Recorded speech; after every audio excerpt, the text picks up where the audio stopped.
Hello friends, I am not sponsored by any drink brand, which is a shame because they usually are the prop in my video. Today I'm going to go over everything that kind of caught my eye this month. Some of the things caught my eye because you sent them to me. I appreciate it, but also, you know what I'm trying to do here? I have a few things that just happened upon my Pinterest that have been I didn't do one of these last month because I didn't feel like I had a lot of things to talk about, but in hindsight, there were a few seeds planted in April that have grown in May. None of these things I purchased. In fact, so far as I record this, I haven't made my purchase for May. In fact, I even had £20 of club card vouchers, which I get that you can cash them out and double up your whatever. I didn't want to do that. I wanted to spend them on Tesco clothes because every time I go into Tesco, there's something in the Florence and Fred F&F. Do we all know that it was called Florence and Fred? Because I said this the other day and I realised it's not actually called Florence and Fred anymore. It's just called F&F. And the person that I was speaking to had no idea what I was talking about. Can we collectively remember that that was the name of Tesco's brand, please? And so it wasn't just me. I'm not making that up. But every time I go into Tesco, there's some clothes that catch my eye and I'm like, do not go into that section. Well, I went into that section because I had £20 to spend. And in the end, I actually bought some things for my niece. So I felt like that was a huge win because I was looking around and just thinking, I don't actually need any of these things. I felt good about that. So I do have a few things on here that I feel like might make it to the end of the year on my wish list because there are some like, yes, that doesn't feel ridiculous. Like that feels like something you really would use all the time. And I'm going to kick off with the Shark Depufi. So a couple of months ago, I was talking about this in a vlog, maybe in a regular video, I can't remember. I had a laser treatment. What was it? Like an IPL laser? I can't remember. The laser facial treatment, it didn't really do very much for me. But in the meantime, I've been having laser hair removal on my face as well. I'm actually going for another session later on today. And there's something new with these new like fangled machines where it's a metal end. I can't even describe this to you. It's a metal end and they press a button and it becomes so icy cold that it will develop like actual ice on the end of this metal thing. And so any of the heat that would be transferred onto your skin and would usually make things painful isn't painful at all because it's like the coldest metal that you could possibly imagine. And whenever I've been for these treatments, I'm like, how is this not a thing that JML has created? How are we not seeing adverts for this that are at-home versions, like a thing that you press a button and it gets super, super cold? I would be very, very interested in that. I love an ice roller, love an under eye patch. I get very, very puffy. Well, apparently it is a thing. So Shark has created the Depufi and it is pretty much exactly what I'm describing. It also gets warm and I think that would be great for times when I've got a headache. There's so many reasons to want this. And I found it online for around £100 on sale. I think it's like maybe around 160 full price. Even then, if it does what I think it's going to do, I feel like that's worth it. I'm not going to buy it right now. I'm going to keep it on my wish list, but that is one of the things on this list that I feel like if it's still on there at the end of the year, I am buying it. Because that's not random. That is like I said, I wish this existed, and it turns out it does. Something I'm less sold on is orange tinted glasses. So I even have a couple of pictures of them up on my like vision board of, it's not a vision board, more like my Pinterest board of styling ideas. It's vibes. It's a mood board. It's what Pinterest is the digital version of. I've gone back to its roots. I've downloaded Pinterest images and put them on a physical Pinterest board. It's a mood board. And I have some pictures up there of these like tinted sunglasses. Or they're not really sunglasses, but they're just kind of like tinted fashion glasses. And I just love them. I think they look so cool. They tend to be worn by people with dark hair in the pictures that I have downloaded, and now I'm not sure, now I've gone red, if it would go at all. I don't know if it would ever have looked nice, in truth. But what I'm going to do is next time I'm near a shopping centre is I'm going to go and hunt a pair down and actually try them on. I don't want to buy some online and just be like, yeah, no, these are terrible. I also think like, will I ever wear them? I don't know. I just love the idea of them. But these fall into that category for me of something that I probably would buy and regret because will I ever wear them again? Maybe not. This one was something that several people sent me, the pink and burgundy rugby shirt. This was something that was on my list of things that I was looking for at the beginning of the year. So pink and burgundy were kind of like my colors of the year, which I abandoned almost immediately. I love those colors. I just think they look so cute. I was kind of on a pink and burgundy brick road for 2026. The problem being that I couldn't actually buy new things, and it was a fairly trendy moment, so I wasn't finding a lot of stuff on Vinted and secondhand yet, but I wasn't buying new things, so I couldn't really bathe myself in that colour story because I wasn't finding the things in the places that I was allowed to shop. Well, since then, a couple of people have sent me different versions of a pink and burgundy rugby shirt. I think my favourite one, someone was sent me one from a brand called, I want to say Kaya. I don't love their logo. It feels a little bit kiddie for me. It feels like a children's brand, and maybe that's just me, but I do love the actual like sweatshirt, rugby shirt thing of itself. It looks really, really comfortable, cozy, but I think the one that I like the most is the Levi's one. Whether or not this is something that people will keep, discard, and I'll be able to buy secondhand later, time will tell. I also like that it's got a white collar. I feel like that's a crisp look. I prefer a rugby shirt with a white collar, but I'm gonna keep my eye on the secondhand market because the more end up out there, the more that will end up on Vinted. That just is kind of the way that it goes. But I have had my eye on some of those this month because you've sent me some links and it is very difficult to resist. Powder blush to match Rhode Freckle is all me. That's all me. I've really enjoyed that blush this year. It is what I would describe as a blonzer. Now, when I Googled that, apparently that's a thing. Bare Minerals made a whole product range called Blonzer. If you remember, this is a real throwback. So back in the day, I used to talk a lot about a Miner's makeup product called Miner's Bronzer Blusher Blend. And it was like a swirl of like a pink sheeny blush and a slightly sheeny bronzery colour, and you get different shades. That was my absolute favourite. I just felt like it gave like a good, and it was just sheeny. It wasn't sparkly. It wasn't like really, really glittery. Just a sheen, a real glow. This is pre-Hourglass. It was giving that ambient light thing at a tiny price point, really. If you could still buy it, I Googled it last night. You can't. But if you could still buy it, I would be all over that. So I used that a lot. It gave me that kind of like sun-kissed kind of California glow. And I feel like that's kind of what Freckle does. It's almost that sun-kissed, I tend to put it kind of here, and it gives me that warm blush bronzer feel. But it doesn't last super well. And I do feel like I want to pack on something else over the top just to give it some oomph and to help it to last. So I'm looking for a powder equivalent, not to replace it with, but to layer on top. And a couple of people recommended Gingerly. Is it called Gingerly from MAC? I think so. Which, that's now on my list of things at least to go in and try.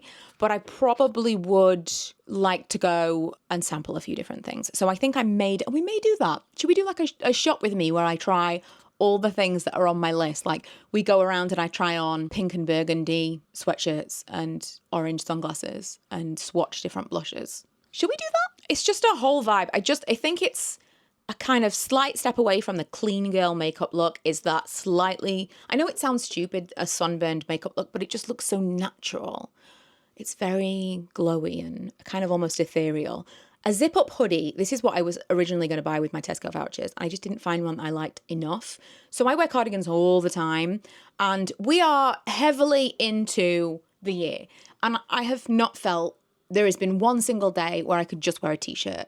I am super cold all the time. The weather is terrible. Today it's raining. It's the middle of May. What is happening? I don't want to complain about the weather too much, but the weather is really, really pissing me off. I don't understand what has happened beyond climate change being the obvious answer. It's just so cold all the time. And even when it's sunny outside, the wind is icy. It is icy. And so I'm always wearing something over the top. And I don't necessarily always want to wear like a full hoodie or a full jumper. And if I'm not wearing jeans, if I'm wearing like leggings or I'm wearing my pull-on Adidas joggers, I feel like I can't wear a cardigan. So I wanted something that was like an athleisure casual cardigan, and I realised that was a zip-up hoodie. I do have a couple. They are covered in dog hair. So I'd like one in a colour or a material that doesn't immediately attract Manny's hairs, and that is what I'm still on the hunt for. but I feel like by the time I find it, summer might actually arrive. An obvious one, new clothes to match my hair. So as soon as I had my hair done, I did a little video kind of just showing you my new hair and being like, right, what can I use that I already have to style my new hair color? What have I got that goes? And it turns out a lot of my clothes do go because I have been kind of curating a wardrobe in the direction of soft autumn, because that is what I believe that my color is. Like, my colors are autumn. That's what I believe. I haven't had it done professionally, and also, who cares? It's just a guideline, and I find it to be very, very useful when looking for inspiration online, you know, like what color palettes should I wear? And it happens that this particular shade of red goes quite nicely with a lot of the things that I've been buying anyway. But there are definitely some things that I would like to have a little bit more of. A little bit of a deeper green, maybe some more brown, some more, just some other things that I feel would like be better in the mix, especially for my spring, summer. I don't know that I've got a tremendous amount in the soft autumn color palette. So I have kind of been on the lookout, but mostly on Vinted and in secondhand shops. And I'm kind of creating a bit of a Pinterest board around what I'm looking for. I'm also kind of transitioning my style into more of a, I want to say like a grungier. I feel like that is where I've always been the most comfortable. It feels casual, it's a little bit edgier, but it's still very like, it's like baggy and loose and comfortable. That is literally what I feel comfortable in, but I also like dark colors. I like baggier jeans. It's stuff that I would have worn when I was a teenager, and I felt for a long time that I was supposed to be dressed like an adult. I was supposed to be dressed like someone who looked like someone's parent. And now I'm like, but was that ever me? Was I always, when I was trying to find my style, was I trying to find my style, or was I trying to force myself to have a style that I thought was in keeping with the person that I thought I should be? Isn't that the ultimate question? Realistically, what do I feel most comfortable in? I think somewhat of like a boho grunge combination would be where that sits. And so I'm kind of looking at what I've got and looking at what I could add to mix and match with what I have that I already really like that will lean further into that. So I have very much been avoiding clothes this month because just generally I've spent a lot of time on Pinterest and I've been tempted. Although I will say, and I have always said this, Pinterest is a great place to spend time if you are trying not to shop, because you're getting ideas for things that you want to wear more so than finding links to things you want to buy. I don't love that they have sponsored actual things. Sometimes I'll find something and be like, oh, I want to pin that, and I click on it and it's just actually a shopping link, which is not the vibe. But for the most part, you're just getting like, oh, I like the idea of this. And then you can find a version of that. It's not, oh, I have to have this because it's this current season. If I don't buy it now, it'll not be available. So much as, oh, I really like that look. How can I recreate it with either what I've got, or what could I add to what I've already got to recreate it? And a lot of the time it can be secondhand. This seems crazy, but I very, very almost bought a replacement lip liner for a lip liner that I already have and is functional. It's slightly dry, but it still absolutely works. There's still plenty of life in it. I sharpened it. It works fine. That is definitely something that in the past I have been guilty of. If something starts to feel a little bit old, banged up, a little bit dirty, a little bit difficult to use, like, oh, I need to sharpen this thing. It's kind of falling apart a little bit. Or, you know, if you sharpen a lip liner or an eyeliner with the wrong pencil sharpener and it just gets, let's be real, fucked up. The whole thing is like, oh my God, what has happened here? And you think, well, that's dead to me now. Just sharpen it with the correct pencil sharpener and move on with your life. It's absolutely salvageable. There's been times, many, many times, where I have just felt a little bit, it would just be easier to buy another one. And that, I had a little pang of that this month. For the first time in a while. Like, oh, I really, really like this, but it's super old. I should buy another one. Why? You literally already have it. And finally, endless yarn and crochet hooks. So I learned to crochet recently. I made a whole blanket. I'm already making another one. I have bought some yarn and I'm not including this. I'm not including, this is my decision. I'm making it for myself. I am not including it because I bought the kit to make the yarn in the first place. I went to a workshop that was all like part of that. And then I made a blanket with the yarn that I had, both from that workshop, yarn that Karen had given me in the past, and yarn that I had from when I used to knit. Unsuccessfully. But I did have like some yarn to use. I didn't buy any new yarn for that. I then did buy some new yarn to make a blanket for my niece. And I'm not including that.